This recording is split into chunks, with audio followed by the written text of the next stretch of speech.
Hi, my name is Claudia. I'm a registered physiotherapist here in Proactive, and today I would like to talk about fecal incontinence.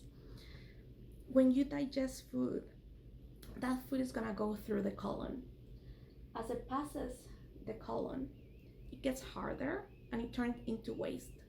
That waste is known as a stool. The last part of that digestive system is gonna be the rectum. The rectum is gonna be a reservoir for that stool.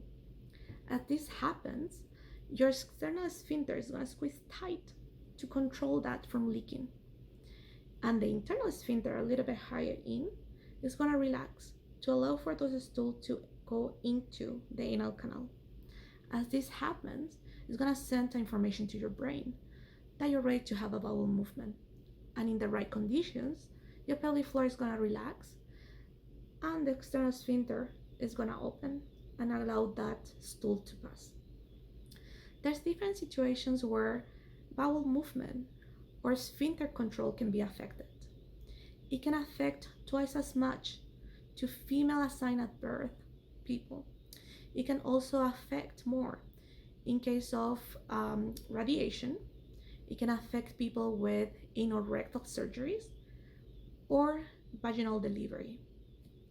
There's also some other situations that can affect the consistency or the control of these stools, diarrhea or constipation, and it can happen in different conditions.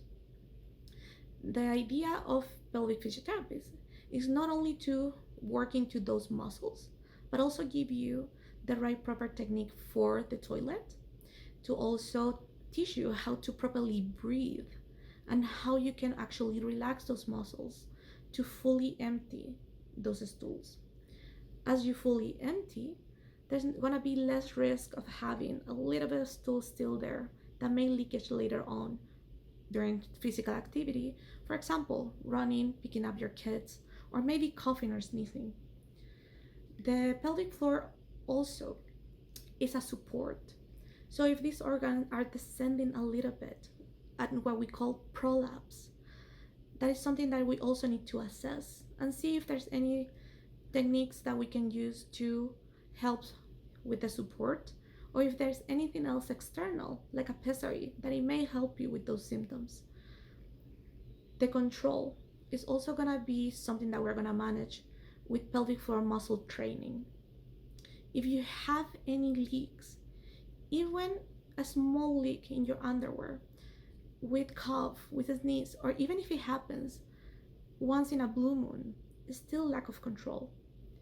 If you also not able to control gas, that is also a lack of control of your anal sphincters.